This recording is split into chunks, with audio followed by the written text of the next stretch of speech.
In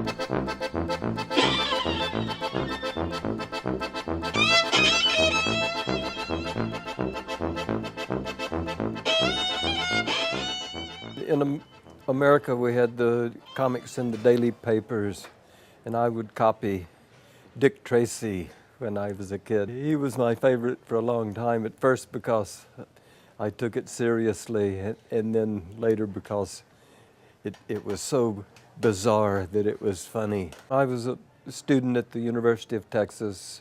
There was the civil rights movement, and there was marijuana and peyote in Texas. So this was before peyote was illegal, so it was a psychoactive drug that we could use, and it's very similar to LSD. All of my friends in college ate peyote and had hallucinations and psychedelic experiences. At the time, a number of weekly newspapers started, the left-wing counterculture newspapers.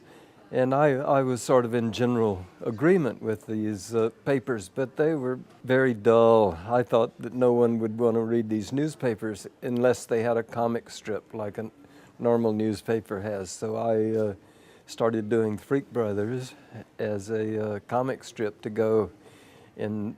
The local paper at the University of Texas was called The Rag. After a while, I started publishing them myself as comic books. For some reason, a lot of the underground cartoonists in the late 60s moved to San Francisco, and this sort of became the center of underground comics. I and some of my friends started a publishing company called Ripoff Press, and we published Robert Crumb and myself and all of the others, most of the other underground cartoonists. This sort of broke the monopoly of the large publishers, and I think this was the most important contribution. At the time, the mainstream media wouldn't deal with the left-wing politics or sex or drugs or anything like that. Now they do, so not much remains of this type of journalism, as far as I know. I live in France now, so I'm out of touch with the United States to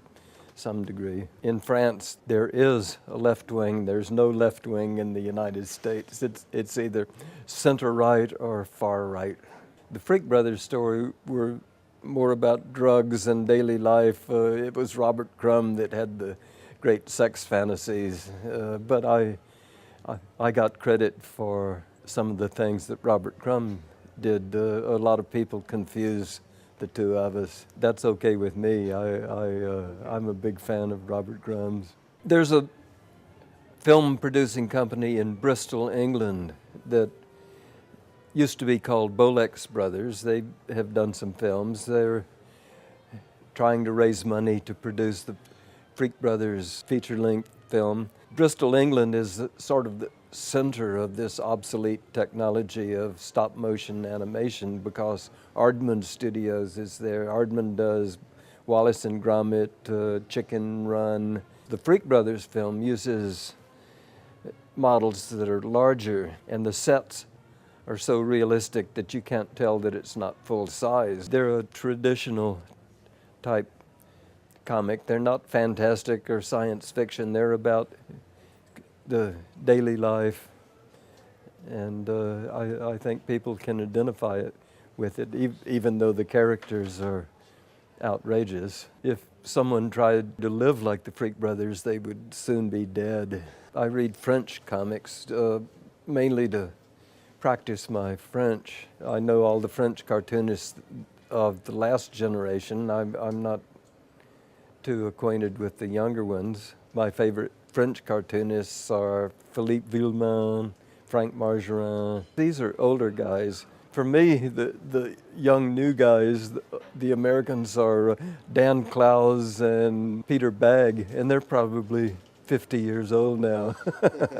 I have a lot of unpublished things and some funny stories, so maybe I'll do a scrapbook, mainly to publish, just to have something new to publish. I'm not doing so many comics anymore. I'm getting old, my eyes are getting bad, My hand is getting shaky.